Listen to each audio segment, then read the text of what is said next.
तो स्टार्ट कैसे करते हैं इसको? मैम ऊपर जो है ना स्टार्ट, हाँ हो गया। हो गया।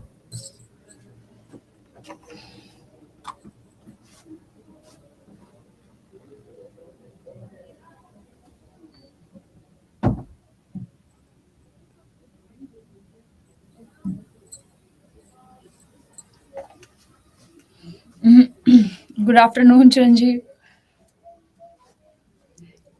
मेरी वॉइस ऑडिबल है क्या, या माइक लगाना पड़ेगा मुझे? आपको मेरी आवाज आ रही है भाई सभी को? Good afternoon everyone. सभी को मेरी आवाज क्लियर है तो प्लीज मुझे आप बता देना अभी।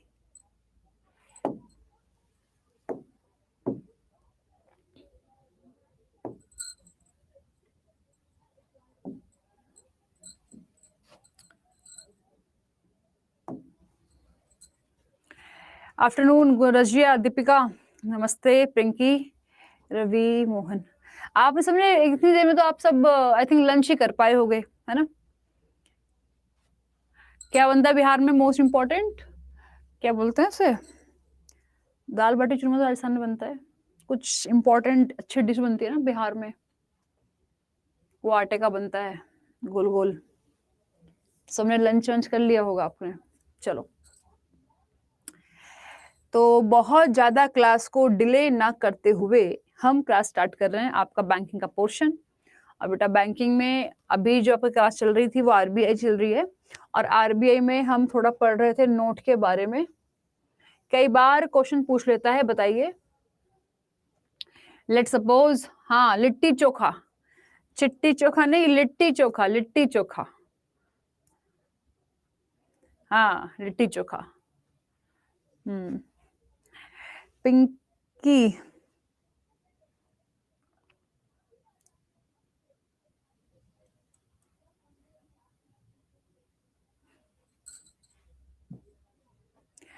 Thank you so much Chiranjeev. चलो बेटा क्लास स्टार्ट कर रहे हैं, बहुत ज्यादा डिले ना करते हुए। ये समझ लो कि ये नोट है, ये एक कागज का नोट नहीं होता, ध्यान रखना। नोट होता है कॉटन का, नोट होता है कॉटन का। क्या है इसमें, क्या हो जाता है ये?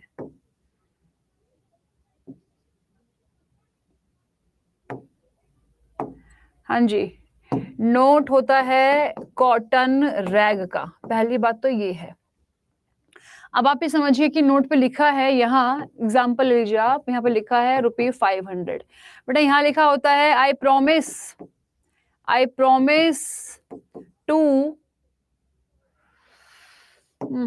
promise to pay to the bearer of ₹500। मैं धारक को 500 रुपए अदा करने का वचन देता हूँ। बेयर मतलब धारक, बेयर का मतलब है बेटा धारक। I promise to pay to the bearer the sum of ₹500। मैं धारक को 500 रुपए अदा करने का वचन देता हूँ। रजिया मैं यहाँ पे थी नहीं इस वक्त में, मैंने ज्वाइन ही अड्डा अभी किया है हाल ही में। आपकी क्लास 14 को हुई है बेटा, मेरी ज्वाइनिंग यहाँ पे 10th को हुई है, 10 अगस्त को। मैं यहाँ पे थी नहीं, इससे पहले किसी ने पढ़ाया होगा आपको, है ना? क्वेश्चन ये है मेरा आपसे कि बताइए आप कि ये जो नोट पे लिखा है I promise to pay to the bearer the sum of ₹500, मैं धारक को 500 रुपए अदा करने का वचन देता हूँ। ये जो वचन दिया जा रहा है धारक को, क्वेश्चन यहाँ पर ये है बेटा कि हु इज धारक, धारक कौन, धारक कौन होता है? I promise to pay to the bearer the sum of ₹500। मैं धारक को, अच्छा किसने नहीं पढ़ाया?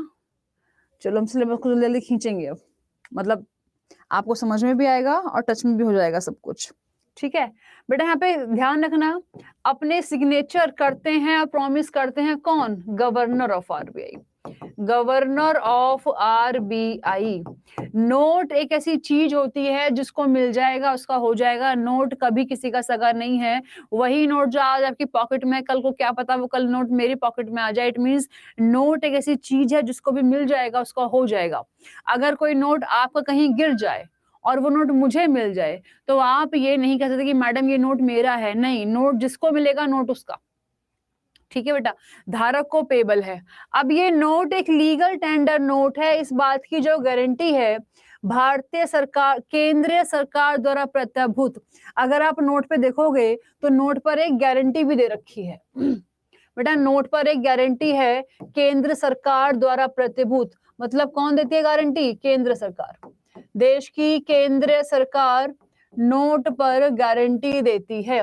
केंद्र सरकार नोट पे गारंटी देती है कि भाई नोट ये लीगल टेंडर नोट है, इस बात को आप, इस नोट को आप लेने से मना नहीं कर सकते हैं।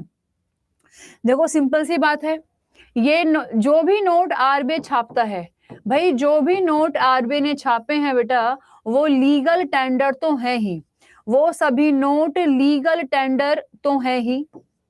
और जो भी नोट लीगल टेंडर होते हैं उसी को हम बोलते हैं फिएट करेंसी। कंफ्यूज मत होना कि अब फिएट करेंसी क्या होता है। ध्यान रखिए आप कि जो भी नोट आरबीआई छापता है, जो भी नोट इंडिया में चलते हैं उसको हम बोलते हैं fiat currency. It means RBI जो भी नोट छापेगा वो सब फिएट करेंसी है। ठीक है, कानूनी अवेलेबल है वो सबको, उसको सभी लोग मानेंगे भी। एक होता है नोट चूरन वाले नोट, कोई भी छाप देता है नोट छप के पाकिस्तान से कभी कभी आते हैं नकली नोट, तो वो नोट फिएट नहीं है। फिएट करेंसी वही करेंसी होती है जिसको आरबीआई छापता है। इट मींस देश के अंदर सभी नोट कैसे हैं? सभी नोट फिएट करेंसी हैं। इंडिया में जो भी नोट आरबीआई छापता है सभी नोट फिएट करेंसी है। बट इंपॉर्टेंट चीज ये है बेटा कि क्या सभी जो फिएट करेंसी हैं वो क्या सभी लीगल टेंडर हैं? क्या सभी नोट इंडिया में लीगल टेंडर हैं? 8 नवंबर 2016 को mister prime minister mister Modi ने ये बोला कि देखो अब से 2000 और अब से 1000 पुराना वाला और 500 रुपए का नोट पुराना वाला को हम क्या कर रहे हैं? डिमोनेटाइज कर रहे हैं, विमुद्रीकरण कर रहे हैं। इसकी जगह पर हम 2000 का नया नोट लेकर आएंगे। और अभी हाल ही में क्या बोला उन्होंने कि भाई जो 2000 का नोट है वो सितंबर तक ही चलेगा, सितंबर के बाद ये वाला नोट अब नहीं चलेगा। तो क्योंकि जो नोट है वो नोट क्योंकि उसको छापा किसने? आरबीआई ने, तो वो फिएट करेंसी तो ऑलवेज होगा। जो भी नोट आरबीआई छापता है वो सभी नोट फिएट करेंसी होते हैं। लेकिन अब बेटा इंडिया में 1000 का नोट भी आरबीआई ने ही छापा था। इसका मतलब ये है कि ये फिएट करेंसी तो है, ये नोट फिएट तो है। क्योंकि ये नोट चल नहीं रहा है इंडिया में, क्योंकि अब 1000 का नोट इंडिया में चलता नहीं है, इसलिए अब ये नोट लीगल टेंडर नहीं है। इसको गवर्नमेंट फोर्स नहीं कर सकती है आपको लेने से। लीगल टेंडर वो नोट होते हैं जो नोट आरबीआई छापता है और वो नोट देश में चल भी रहे होते हैं, वो नोट लीगल टेंडर है। हालांकि जो अगर मान लो कि इंडिया में 1000 का नोट नहीं चल रहा, आने वाले टाइम में 2000 का नोट नहीं चलेगा, पुराना वाला 500 का नोट नहीं चल रहा, छापा किसने? आरबीआई ने, वो फिएट करेंसी तो ऑलवेज रहेगा ही रहेगा। लेकिन जो नोट चल रहे हैं वो लीगल टेंडर हैं। जो आरबीआई के द्वारा छापे गए नोट नहीं चल रहे, फिर भी नहीं चल रहे, वो नोट इलीगल टेंडर होते हैं। ठीक है, जो नोट चल रहे हैं वो लीगल टेंडर हैं। और इस बात की गारंटी कौन दे रही है? देश की केंद्र सरकार, कि सभी नोट कैसे हैं? Legal tender. सभी लोग अपने अपने नोट निकाल लो, जितने भी नोट हैं सबके पास सब निकाल लो और फिर देखो उसमें नोट में क्या क्या लिखा। बहुत कुछ है नोट में लिखा हुआ। ठीक है, आपको सबसे टॉप पे दिखाई देगा केंद्र सरकार द्वारा प्रत्याभूत, नोट पे लिखा हुआ। ठीक है, फिर आपको दिखाई देगा बेटा यहाँ पे प्रॉमिस, आई प्रॉमिस टू पे, मैं धारक को 500 रुपए अदा करने का वचन दे रहा है। कौन दे रहा है? आरबीआई गवर्नर वचन दे रहे हैं धारक को, पहली बात। ठीक है भाई, दूसरी बात, अब बेटा आप यहाँ पे देखोगे कि अलग अलग भाषाओं में नोट के नाम लिखे हैं। अलग अलग लैंग्वेजेस में नोट के ऊपर अलग अलग भाषाओं में नोट का नाम लिखा गया है।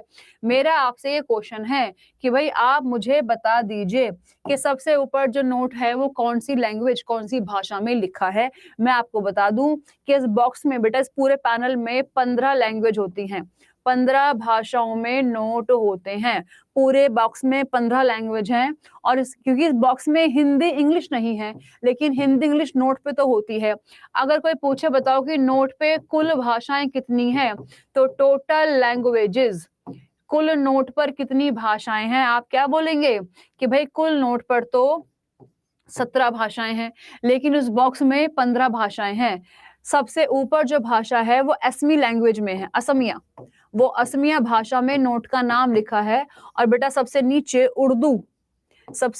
उर्दू लैंग्वेज में नोट का नाम लिखा गया है। सबसे ऊपर असमीज लैंग्वेज में नोट का नाम है, सबसे नीचे उर्दू भाषा में नोट का नाम लिखा गया है। खुशबू, हमारे संविधान में बेटा 22 भाषाएं हैं, लेकिन नोट पर 17 भाषाएं हैं और इस बॉक्स में 15 भाषाएं हैं। ठीक है, कंफ्यूज मत हो। ठीक है, इतना सबको क्लियर है, ये बता दो। हाँ जी साहिल, वेरी गुड। अल्फाबेटिकल ऑर्डर बेटा, ये असमीज लैंग्वेज है, ए से स्टार्ट हो रहा है, और ये उर्दू ऊ आते आते इट मींस असमी के बाद क्या आ जाएगा, बंगाली आ जाएगा, बोडो आ जाएगा, इस तरीके से। बहुत सही, वेरी गुड साहिल। इतना क्लियर है सभी को? सभी नोट फिएट तो हैं, बट सभी नोट लीगल टेंडर होंगे जरूरी नहीं है। वही नोट लीगल टेंडर होते हैं जो देश में चल रहे हैं।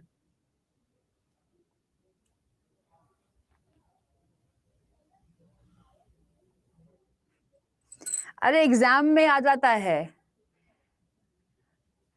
एग्जाम में आ जाता है। आपको पढ़ाना नहीं है उनको इकोनॉमिक्स। बच्चों को क्या पढ़ाओगे इकोनॉमिक्स? 1 रुपया 2 रुपया वो समझेंगे भी नहीं बेटा, आपको बात आना चाहिए लेकिन। ठीक है चलो, अब बेटा ये जो नोट है समझ लो, ये कोई नोट है। इस नोट पर आप देखोगे जो लोग ब्लाइंड हैं, जिनको दिखाई नहीं देता है, उनकी हेल्प करने के लिए गवर्नमेंट ने साइड में नोट के अलग अलग लाइंस खींची हुई हैं। ठीक है, आपको नोट पर अलग अलग लाइंस दिखाई देंगी। क्या ये सब कुछ कभी आपने नोटिस किया है नोट पर, कि भाई नोट पे अलग अलग लाइंस डली हुई हैं? किसी पे 4 लाइनें हैं, किसी पे 4 लाइनें हैं, 2 डॉट हैं, किसी पे 7 लाइनें हैं, किसी पे 5 लाइनें हैं। तो जो लोग बेटा, जिन लोगों को दिखाई नहीं देता है, जो लोग ब्लाइंड हैं, उनकी हेल्प करने के लिए गवर्नमेंट ने इनको लेकर आया है। हाँ नवाज होगा शायद, नवाज आलम। बेटा मेरी ज्वाइनिंग अभी हुई है, तो मैं बताओ कैसे पहले कराती, बट हाँ मैं कोशिश कर रही हूँ कि आपको जितना कवर करा सकूं उतना। मुझे लगा इससे पहले आपने किया होगा इसको। हाँ जी, आप थोड़ा बहुत इकोनॉमिक्स पढ़ चुके होंगे, मुझे ऐसा लगा था। बेटा 4 लाइनों वाले नोट कौन से हैं? 100। आप देखोगे 100 रुपए के नोट पर 4 लाइन दिखाई देंगी। ठीक है, आप देखोगे जो 200 रुपए का नोट है उस पर 2 लाइनें हैं और बेटा 2 डॉट हैं, समझ जाओ 200 रुपए का नोट है। जिस नोट पे कॉर्नर में 7 लाइनें हैं, 7 लाइन्स हैं, आप समझ जाओगे कि नोट 2000 का है। किसी किसी नोट पे बेटा 5 लाइनें होंगी, आप समझ जाओ कि नोट 500 रुपए का है। ठीक है, जो लोग ब्लाइंड हैं, जिनको दिखाई नहीं देता, वो लोग उसको टच करके फील कर देंगे उनके हाथ में कौन सा नोट है। अब आप टच करोगे आपको तो फील ही नहीं आएगा, क्योंकि आपको फील करना सिखाया नहीं है, उनको सिखाया जाता है। ठीक है, दूसरी बात, उनकी हेल्प करने के लिए गवर्नमेंट ने एक एप्लीकेशन पे बेटा, एक फोन में एक एप्लीकेशन लॉन्च करी है, मानी एक एप्लीकेशन है जो कि स्पेशली ब्लाइंड लोगों के लिए ही है। जो लोगों को दिखाई नहीं देता है, वो लोग अपने फोन में इस एप्लीकेशन को डाउनलोड करेंगे और उसके बाद वो पहचान पाएंगे। हालांकि चेक करने के लिए तो आप भी इस एप्लीकेशन को डाउनलोड कर सकते हैं अपने प्ले स्टोर पे जाकर। ठीक है, मानी की फुल फॉर्म कई बार पूछता है एग्जाम में, मानी क्या है? मानी का मतलब है मोबाइल एडेड नोट आइडेंटिफायर। बेटा mobile aided note identifier, mobile aided note identifier, MANI, मानी। इसका मतलब ये है कि अगर आप भी इसको अपने प्ले स्टोर से डाउनलोड करते हो और आपने अपने हाथ में यहाँ पे नोट रखा और अपने फोन से उस एप्लीकेशन को खोलकर आपने स्कैन किया, तो आपको अगर वो नोट असली है, उस नोट में कोई भी दिक्कत नहीं है, असली नोट है, तो आपको, क्योंकि जिन लोगों को दिखाई नहीं देता उनके लिए एप्लीकेशन, तो आपको आवाज आएगी कि आपके हाथ में कौन सा नोट है। और अगर आपके हाथ में नोट ही नकली है या कोई भी ऐसे नोट है जिसको कोई, जो नकली नोट है जो देश में चल ही नहीं रहे हैं, तो उसको तो वो रीड ही नहीं कर पाएगा। ठीक है, रीड ही नहीं कर पाएगा। तो मानी की एप्लीकेशन इंपॉर्टेंट है, इसको आप भी और मैं भी अपने फोन में डाउनलोड करके चेक कर सकते हैं कि ये कैसे काम करती है। आपको अपने प्ले स्टोर पे जाकर मिल जाएगा। ठीक है, मानी एक एप्लीकेशन है। फिर अगर हम बात करें यहाँ पर कि भाई देश के अंदर कौन कौन से नए नए नोट छापे गए हैं। बेटा जब ये नोटबंदी हुई है, देश में बहुत सारे नोट छापे गए हैं, कई बार क्वेश्चन पूछ लेगा आपसे, बताओ कि भाई 200 रुपए के नोट का कलर क्या है? आप मुझे बताओ। रवि, मोहन, खुशबू, साहिल, कंचन, आप मुझे ये बताइए सभी कि भाई बेटा न्यू करेंसी डालो, हेडिंग न्यू करेंसी के 2000 के नोट का कलर क्या है? 2000 का नोट आपको कैसा दिखाई देता है? क्या है कलर? नोट का कलर ऑरेंज। 2000 का नोट कब से ऑरेंज हो गया खुशबू? 2000 का नोट बेटा 2016 में एक नोट आया था 2000 का, फिर 16 में ही एक नोट आया 500 रुपए का, नए नोट। फिर 17 में नोट आया 200 रुपए का, फिर एक नोट आया 17 में ही 50 रुपए का, फिर एक नोट आया 18 में 10 रुपए का, फिर एक और नोट बेटा 18 में ही आया 100 रुपए का, फिर एक नोट आया 19 में, कौन सा? 20 रुपए का। 2020 में बहुत ही थोड़े रेशो में, बहुत ही थोड़े अमाउंट में एक नोट आया था 1 रुपए का। शायद आपने अभी तक देखा भी नहीं होगा ये नोट। ठीक, तो सीक्वेंस कुछ ऐसा है। देखो हमें चाहे कैसा भी लगता हो, वो हमें पिंक लग रहा है, ये वो हमें वो डार्क पिंक लग रहा है, बेबी पिंक लग रहा है, या बेटा वो क्वीन पिंक लग रहा है, कुछ भी लग रहा है, हमको उससे मतलब नहीं है। जो गवर्नमेंट कह रही है हमको वही बोलना पड़ेगा। तो 2000 का जो नोट है उसका कलर कैसा है? उसका कलर आप बोलोगे कि जो कलर है ये मेजेंटा कलर है, वो पिंक नहीं है, उसको हम बोलेंगे मेजेंटा कलर, मेजेंटा कलर। फिर जो 500 रुपए का नोट है उसका क्या कलर है? बेटा 500 रुपए के नोट का कलर क्या है? इसका कलर है स्टोन ग्रे, कुछ कुछ पत्थर सा ग्रे, स्टोन ग्रे। 200 रुपए का नोट का कलर क्या है? ब्राइट येलो, कुछ कुछ चमकता सा पीला, बेटा ब्राइट येलो कलर है। 50 रुपए का कलर क्या है? Fluorescent blue colour. ये कुछ कुछ होता ना आसमानी सा, आसमान सा, मतलब पिंक ब्लू ब्लू सा, इस तरीके से फ्लोरोसेंट ब्लू, उसको नाम दिया गया है कलर को फ्लोरोसेंट ब्लू। फिरोजी रंग, फिरोजी कलर सुनते होंगे आप, फिरोजी, है ना। 10 रुपए के नोट का कलर है बच्चों chocolate brown, chocolate brown colour, chocolate brown colour है। 100 रुपए के नोट को बेटा बोला गया है कलर को लेवेंडर। कंफ्यूज मत होना कि तो पर्पल सा लग रहा है, पर्पल पर्पल पर्पल नहीं है, वो कलर इज कॉल्ड लेवेंडर। और 20 रुपए के नोट का कलर है ग्रीनिश येलो, ग्रीनिश येलो, ठीक है। 1 रुपए के नोट का कलर है क्या? 1 रुपए के नोट का कलर है पिंक ग्रीन, कुछ कुछ पिंक पिंक और ग्रीन ग्रीन सा है, पिंक ग्रीन ऐसा।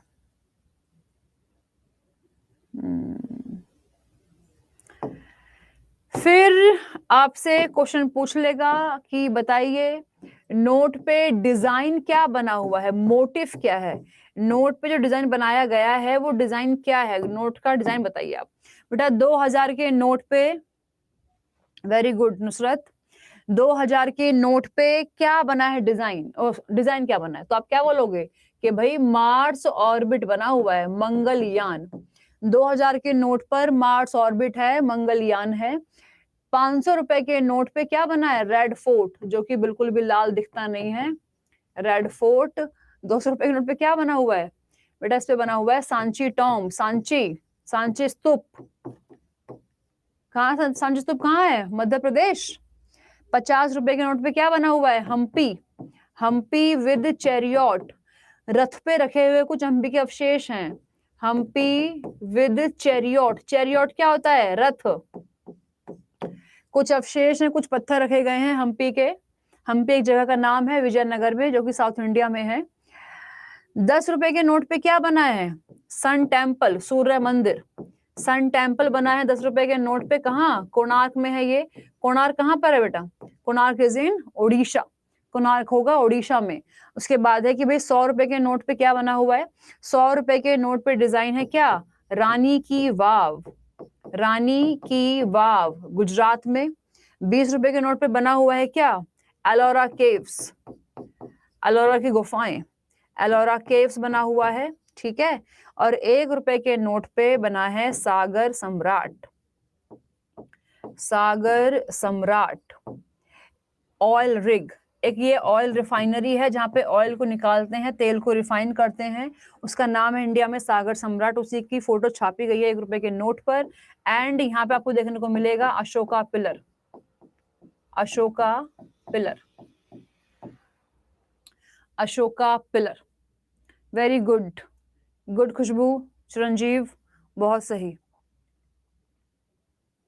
हाँ बिल्कुल नुसरत, ये सभी के लिए है, 11th 12th 9th 10th बेटा, जब जो भी आप एग्जाम दोगे इकोनॉमी के सिलेबस में जो आपका बैंकिंग वाला पोर्शन है उसके लिए इम्पोर्टेंट है। और आज हम बैंकिंग को खत्म करने की कोशिश कर रहे हैं। उसके बाद कल आपकी क्लास में नया टॉपिक शुरू करेंगे, बजट। बजट मतलब पब्लिक फाइनेंस, ठीक है। तो कल का टॉपिक भी इम्पोर्टेंट है। कल आप सभी जुड़िए 12 से 1 में, और उसके बाद क्लास होगी फिर 2 से 3 में, ठीक है। एंड मे बी सैटरडे अगर आप फ्री होते हैं तो सैटरडे आपकी क्लास का 3 घंटे क्लास होगी YT पे, यूट्यूब पे मैराथन। अगर आप ज्वाइन करना चाहें तो करिए, क्योंकि इसमें इकोनॉमिक्स के बहुत सारे क्वेश्चन पूछे जाएंगे। 3 घंटे क्लास होगी, ठीक है। नुसरत, आपके एग्जाम में बेटा क्वेश्चन पूछ लेगा, बेशक आपको पढ़ाना नहीं हो बच्चों के लिए, लेकिन एग्जाम में क्वेश्चन कभी कभी पूछ लेता है। पंचवर्षीय योजना है, शुरू करा दें कल, ठीक है। जो आप बोलोगे वो शुरू कर लेंगे।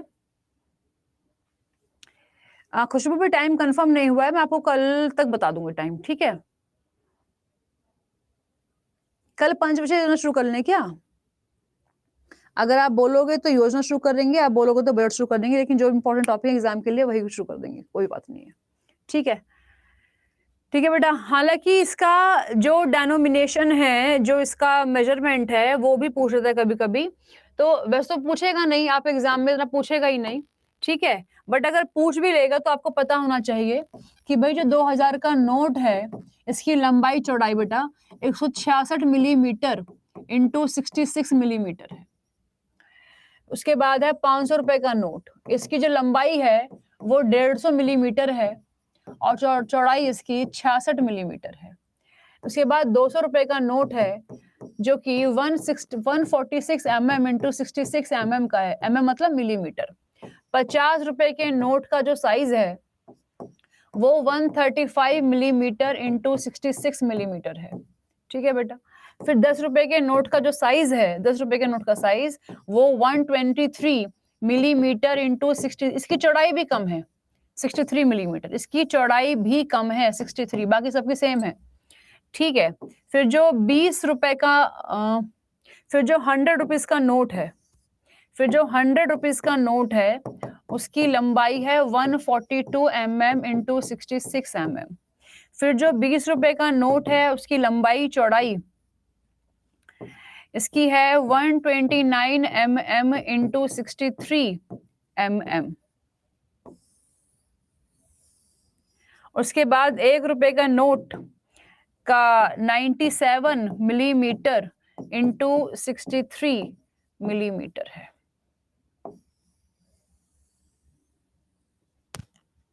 ठीक।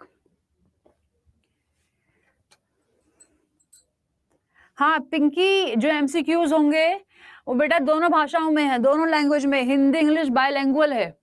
आप टेंशन ना लो, सारे क्वेश्चन बायलैंग्वेज होंगे।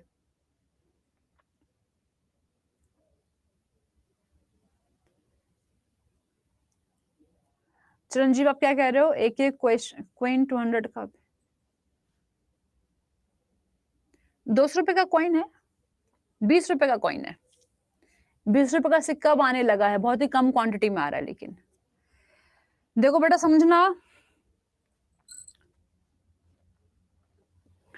1 रुपए के नोट की कीमत उतनी ही होती है जितने की 1 रुपए के सिक्के की कीमत होती है। लागत, दोनों की लागत सेम आती है, इसलिए गवर्नमेंट 1 रुपए का सिक्का ज्यादा बनाती है, रुपया कम बनाती है। क्योंकि अगर इस सिक्के को बंद भी करना पड़ा तो गवर्नमेंट इसको पिघला कर, इसको मेल्ट करके एक फिर से एक नया सिक्का बना देगी। लेकिन अगर रुपए बंद करने पड़ते हैं तो रुपया फिर खत्म ही करना पड़ता है, ठीक है। और ध्यान रखिए आप कि जिसपे नोट छप रहा है उसको हम बोल रहे हैं कॉटन रैग। कॉटन रैग, इस कॉटन रैग को बेटा हम जर्मनी से इंपोर्ट कर रहे हैं, ये इंडिया में नहीं बनता है, इंडिया से हम नहीं ले रहे हैं। इवन जो इसकी इंक है, ये जो सभी नोट आपने देखे, इनकी जो अलग अलग इंक है, ये स्याही, ये भी यहाँ वहां से नहीं है, स्विट्जरलैंड से आती है। तो नोट को आप हल्के में मत लेना, नोट वीवीआईपी है, नोट को बिल्कुल भी हल्के में ना लिया जाए।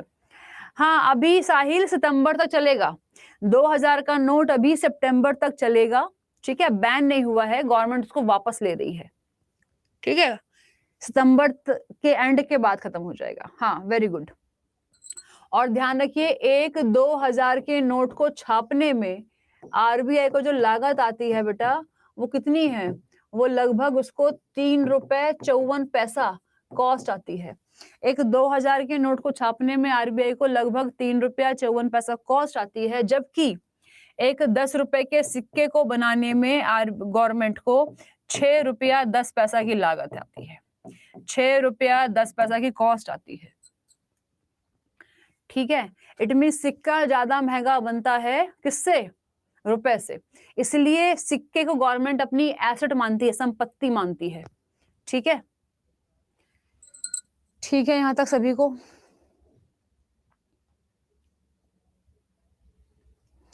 अब अगर एक बात क्वेश्चन और है, यहाँ पर कई बार क्वेश्चन रिपीट हो जाता है एग्जाम में, कि भाई मान लीजिए आपके अकाउंट में बेटा कुछ पैसा है, मान लो कोई व्यक्ति है, कोई पर्सन है, उनके अकाउंट में कुछ बैलेंस है, ठीक है, चलो नेक्स्ट स्लाइड ले लेते हैं। उनके अकाउंट, मैंने 12 से 1 बजे वाली जो क्लास हुई थी आपकी, उसमें पीडीएफ अपलोड कर दी थी, वो आपको मिल जाएगी, क्या पता अगर आपने देखी होगी तो शायद आपको दिख भी जाएगी, मिल गई होगी, मैंने अपलोड कर दी है ना। चलो ओके रवि, हाँ जी, बीपीएससी के लिए पढ़ा रहे हैं कीर्ति, हाँ जी। तो मैं क्या कह रही थी आपसे बेटा, मैं आपसे ये कह रही थी कि इकोनॉमिक्स के अंदर क्या क्या बोला था मैंने अभी, हाँ, देखिए बैंक में बेटा, बैंक में आप 4 टाइप के अकाउंट ओपन करवाते हो, 4 प्रकार के अकाउंट खुलते हैं, खाते जो होते हैं वो 4 प्रकार के हैं। एक होता है करंट अकाउंट, करंट अकाउंट का मतलब क्या है, चालू खाता, चालू खाता। एक होता है सेविंग अकाउंट, बोले तो बचत खाता। एक होती है बेटा रिकरिंग अकाउंट, रिकरिंग अकाउंट। और एक होता है एफडी, फिक्स्ड डिपॉजिट। ये 4 टाइप के आप बैंक में अकाउंट ओपन कराते हैं, ठीक है जी, है ना। तो क्वेश्चन मेरा यही है कि अगर आपने बैंक में ये इन चारों में से कोई भी अकाउंट ओपन कराया है, ठीक है बेटा, आपके बैंक में मान लीजिए 3 लाख रुपए हैं, एग्जाम्पल ले लो, और जिस बैंक में आपका खाता है मान लो उस बैंक को लॉस हो गया, वो बैंक बैंकरप्ट हो गया। बैंकरप्ट क्या होता है, दिवालिया निकल गया बैंक का, बैंक का दिवालिया निकल गया, बैंक को लॉस हो गया, बैंक बर्बाद हो गया, अब ये बैंक बंद होने जा रहा है।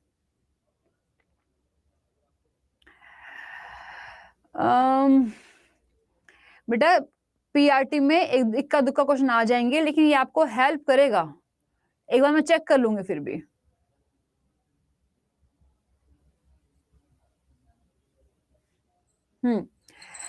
मेरा क्वेश्चन ये है आपसे कि अगर आपके बैंक में 3 लाख रुपए हैं, अगर आपके अकाउंट में 3 लाख रुपए हैं और जिस बैंक में आपका अकाउंट है वही बैंक बर्बाद हो जाए, खत्म हो जाए बैंक, तो आपको कितना पैसा मिलेगा बेटा, आपको कितना पैसा मिलेगा अगर आपके बैंक में 3 लाख रुपए हैं और जिस बैंक में आपका अकाउंट है वो बैंक खत्म। खुशबू, थोड़ा सा आपको अपडेट करना पड़ेगा बेटा, ध्यान रखना, रूल्स चेंज हो गए हैं 2020-21 के बजट से, और क्या बोला जा रहा है कि भाई जिन भी लोगों का अकाउंट बैंक में 3 लाख हैं उनको 3 लाख ही मिलेगा, 1 लाख है तो 1 लाख ही मिलेगा, 2 है तो 2 मिलेगा, 4 लाख है तो 4 मिलेगा, डोंट वरी, 5 लाख है तो 5 मिलेगा बेटा, 6 लाख है तो 5 मिलेगा, 10 लाख है तो 5 मिलेगा, 20 लाख है तो 5 मिलेगा। इट मीन्स आपके अकाउंट में 10,000 करोड़ क्यों नहीं है, आपको मैक्सिमम 5 लाख रुपए ही मिलेंगे। क्योंकि जो हमारे अकाउंट होते हैं बेटा, जो हमारे अकाउंट होते हैं, अकाउंट का जो इंश्योरेंस है, हमारे अकाउंट का जो इंश्योरेंस हुआ है, जो हमारे अकाउंट का बीमा हुआ है, वो 5 लाख रुपए से ही हुआ है। अगर हमारे बैंक में कुछ भी मिस हैपनिंग हो गई, बैंक में कुछ भी गड़बड़ हो गई, बैंक लॉ, भाई बैंक एक कंपनी है और कंपनी में तो डूबती है, कंपनी बंद होती है, ठीक है। अगर बेटा उस कंपनी में लॉस हो गया, बैंक में लॉस हो गया और बैंक डूबता है, बैंक बंद होता है, तो हमको मैक्सिमम 5 लाख मिलेंगे। अगर आप अकाउंट में बैलेंस 5 लाख से कम है, जितना है उतना मिलेगा, 2 लाख तो 2 लाख बिना ब्याज के, वो भी 4 लाख तो 4 लाख। लेकिन अगर आप अकाउंट में बैलेंस 5 लाख है तो 5 लाख मिलेगा, बट अगर 5 लाख से ज्यादा है तो कितना ज्यादा हो मिलेगा, 5 लाख ही मिलेगा, 5 लाख रुपए ही, इससे ज्यादा पैसा बैंक देगा भी नहीं। ठीक है, ठीक है जी। चलिए अब आप लिखिए आरबीआई के कार्य, फंक्शंस ऑफ आरबीआई। बेटा मेंशन करो फंक्शंस ऑफ आरबीआई, आरबीआई क्या काम करता है, आरबीआई के फंक्शंस क्या हैं, आरबीआई के कार्य क्या हैं। फंक्शंस ऑफ आरबीआई, आरबीआई के कार्य, फंक्शंस, आरबीआई क्या काम करता है, functions of RBI, reserve bank of India. हाँ चिरंजीव, अगर डाल रहे हो तो बेटा अलग अलग आईडी पे डालो, क्योंकि पैन कार्ड, एक पैन कार्ड पर जो आपकी एक आईडी है, उस एक कार्ड पर 5 लाख का इंश्योरेंस है। तो अगर डाल रहे हो तो कुछ पैसा अपनी मम्मी पापा सिस्टर बहन भाई के नाम पर भी डाल दो, ताकि पैसा अलग अलग लोगों को मिले, ठीक है। इसलिए बेटा फंक्शंस ऑफ आरबीआई आप पढ़ रहे हो, क्या कार्य हैं आरबीआई के, पहला लिखो आरबीआई, आरबीआई बैंकों का बैंक है, आरबीआई बैंकों का बैंक है, RBI is a bankers bank, RBI is the bankers bank, ठीक है। दूसरा है आरबीआई देश की सरकार का बैंक है, सरकार का बैंक है। फिर वो सरकार गवर्नमेंट हो, वो सरकार फिर स्टेट की गवर्नमेंट हो या सेंट्रल गवर्नमेंट हो, दोनों ही सरकारों के अकाउंट आरबीआई में होते हैं, कंफ्यूज मत होना, ठीक है। तीसरा आरबीआई बैंकों को स्थापित होने के लिए लाइसेंस देता है। कोई भी अगर नया बैंक ओपन होता है तो उस बैंक को बेटा ओपन होने से पहले आरबीआई से लाइसेंस लेना पड़ेगा। बिना लाइसेंस के कोई भी बैंक इंडिया में ओपन हो नहीं सकता है, और आरबीआई ही उस बैंक को लाइसेंस इशू करने की पावर रखता है, ठीक है। आरबीआई एनबीएफसीज को भी नियंत्रित कंट्रोल करता है, नियंत्रित करता है एनबीएफसीज।